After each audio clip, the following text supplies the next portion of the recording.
Hello everyone, welcome to the channel. In this video, I will show you how to add payment methods on Squarespace. Let's get started. First, open up squarespace.com and log into your account. Then select the website that you want to edit. In the Home menu, click on Settings. Then navigate to the Selling option. Here you will find the Payment option. Click on it.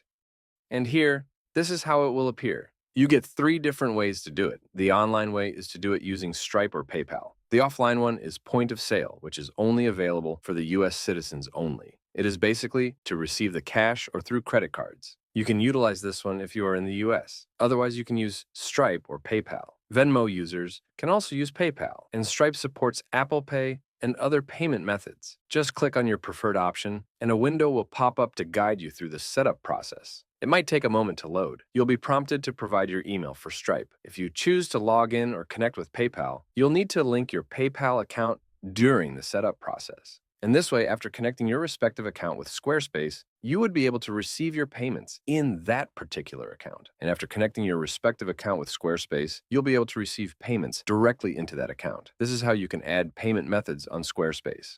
Don't forget to give this video a thumbs up, leave a comment down below, turn on notifications by clicking the bell icon, and subscribe to the YouTube channel. Thanks for watching.